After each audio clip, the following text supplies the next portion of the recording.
കോൺഗ്രസിൽ ആഭ്യന്തര കലഹങ്ങളുടെ സീസണാണ്. അതിന് ബലം പകരുന്ന ചില സൂചനകൾ പുറത്തു വന്നു കഴിഞ്ഞു. മഹിളാ കോൺഗ്രസ് നേതാവും കഴിഞ്ഞ നിയമസഭാ തെരഞ്ഞെടുപ്പിൽ കൊട്ടാരക്കര മണ്ഡലത്തിലെ UDF സ്ഥാനാർത്ഥിയുമായിരുന്ന ആർ രശ്മി BJP പാളയത്തിലേക്ക് ചേക്കേറാൻ ഒരുങ്ങുകയാണ്. BJP സംസ്ഥാന നേതൃത്വവുമായി രശ്മി ചർച്ച നടത്തിയതായാണ് വിവരം. കൊട്ടാരക്കരയിൽ NDA സ്ഥാനാർത്ഥിത്വം വാഗ്ദാനം ചെയ്തതായും സൂചനകളുണ്ട്. CPM-ൽ നിന്ന് കോൺഗ്രസിലേക്ക് എത്തിയ ഐഷ പോറ്റിയെ അപ്രതീക്ഷിതമായി മുൻനിരയിലേക്ക് ഉയർത്തി പഴയ പ്രവർത്തകരെ അവഗണിക്കുന്നതിൽ കോൺഗ്രസ് വീണ്ടും പഴയ ശൈലി തന്നെ തുടരുകയാണെന്ന വിമർശനം ശക്തമാണ്. UDF സ്ഥാനാർത്ഥിത്വം ഐഷ പോറ്റിക്ക് ഉറപ്പാക്കുന്ന സാഹചര്യത്തിൽ രശ്മിക്ക് ഈ തെരഞ്ഞെടുപ്പിൽ സീറ്റ് ലഭിക്കില്ലെന്ന വിലയിരുത്തലോടെയാണ് പുതിയ രാഷ്ട്രീയ ചർച്ചകൾ ആരംഭിച്ചത്. BJP നേതാക്കളുമായി ആശയവിനിമയം നടത്തുന്നുണ്ടെന്ന് രശ്മി തന്നെ ചില മാധ്യമങ്ങളോട് സ്ഥിരീകരിച്ചിരുന്നു. എന്നാൽ പാർട്ടി മാറുന്ന കാര്യത്തിൽ അന്തിമ തീരുമാനം എടുത്തിട്ടില്ലെന്നാണ് അവർ വ്യക്തമാക്കിയത്.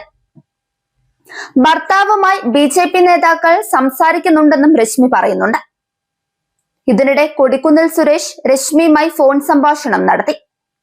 പാർട്ടിയിൽ തുടരണമെന്നും പ്രശ്നങ്ങൾ പരിഹരിക്കാമെന്നുമാണ് അദ്ദേഹം ആവശ്യപ്പെട്ടത്. ഐഷ പോറ്റി കോൺഗ്രസ് പാളയത്തിലെത്തിയ സാഹചര്യത്തിൽ നിയമസഭാ സീറ്റ് ഇനി താൻ ആഗ്രഹിക്കുന്നില്ലെന്നാണ് രശ്മിയുടെ നിലപാട്. പകരം 2 ആവശ്യങ്ങളാണ് കോൺഗ്രസിന് മുന്നിൽ രശ്മി വെച്ചത്. കഴിഞ്ഞ നിയമസഭാ തെരഞ്ഞെടുപ്പിലുണ്ടായ സാമ്പത്തിക ബാധ്യത പാർട്ടി ഇടപെട്ട് തീർക്കണം. രണ്ടാമത്തെ ആവശ്യം UDF അധികാരത്തിലെത്തിയാൽ ബോർഡ് കോർപ്പറേഷൻ പദവി തനിക്ക് നൽകണം. എന്നാൽ ഇക്കാര്യങ്ങളിൽ കോൺഗ്രസ് ഇതുവരെ അനുകൂല തീരുമാനമെടുത്തിട്ടില്ല. ഇവിടെയാണ് കോൺഗ്രസിന്റെ ഇരട്ടത്താപ്പ് വീണ്ടും പുറത്തു വരുന്നത്. തെരഞ്ഞെടുപ്പ് സമയത്ത് പാർട്ടി കുടുംബം എന്ന മുദ്രാവാക്യം മുഴക്കുന്ന നേതൃത്വം സ്ഥാനാർത്ഥികൾ കടബാധ്യതയിൽ കുഴഞ്ഞു പോയാൽ പിന്നോട്ട് തിരിഞ്ഞു നോക്കാത്തത് പുതിയ കാര്യമല്ലെന്നാണ് പ്രവർത്തകർ പറയുന്നത്. കഴിഞ്ഞ 5 വർഷങ്ങളായി സാമ്പത്തിക ബാധ്യതയുണ്ടായിരുന്ന കാര്യം പാർട്ടിയെ അറിയിച്ചില്ലെന്ന മറുപടിയിലൂടെ കോൺഗ്രസ് നേതൃത്വം ഉത്തരവാദിത്തത്തിൽ നിന്ന് ഒഴിഞ്ഞു മാറാൻ ശ്രമിക്കുകയാണ് എന്ന ആരോപണവും ഉയരുന്നുണ്ട്.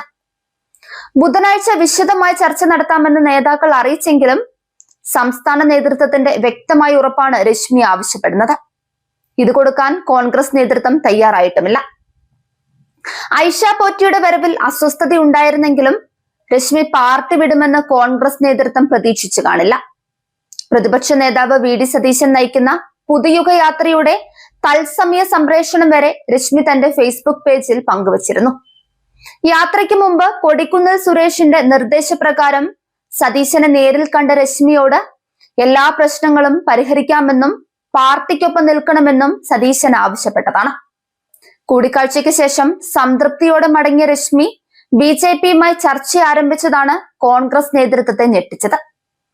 ജില്ലാ പഞ്ചായത്ത് അംഗമായിരുന്ന രശ്മി 2021-ലെ നിയമസഭാ തെരഞ്ഞെടുപ്പിൽ KN ബാലഗോപാലിനെതിരെയാണ് UDF സ്ഥാനാർത്ഥിയായി മത്സരിച്ചത്.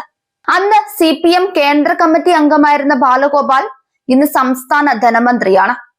ബാലഗോപാലിനെ നേരിടാൻ ശക്തനായ സ്ഥാനാർത്ഥി വേണമെന്ന വിലയിരുത്തലാണ് കോൺഗ്രസിനെ ഐഷ പോറ്റിയിലേക്ക് എത്തിച്ചത്. ബാലഗോപാലിനെ നേരിടാൻ ശക്തനായ സ്ഥാനാർത്ഥി വേണമെന്ന പേരിൽ ഐഷ പോറ്റിയെ മുന്നോട്ട് വെച്ചത് വർഷങ്ങളായി പാർട്ടിക്കായി പ്രവർത്തിച്ച പ്രാദേശിക നേതാക്കളെ അപമാനിക്കുന്ന നടപടിയാണെന്നാണ് കോൺഗ്രസിനുള്ളിലെ ഒരു വിഭാഗത്തിന്റെ വിമർശനം. രഹസ്യ സർവേകളുടെ പേരിൽ തീരുമാനങ്ങൾ എടുത്ത് പ്രാദേശിക പ്രവർത്തകരുടെ മനോഭാവത്തെ അവഗണിക്കുന്ന ശൈലി കോൺഗ്രസിനെ കൂടുതൽ പ്രതിസന്ധിയിലേക്ക് തള്ളുകയാണെന്ന വിലയിരുത്തലും ശക്തമായിട്ടുണ്ട്.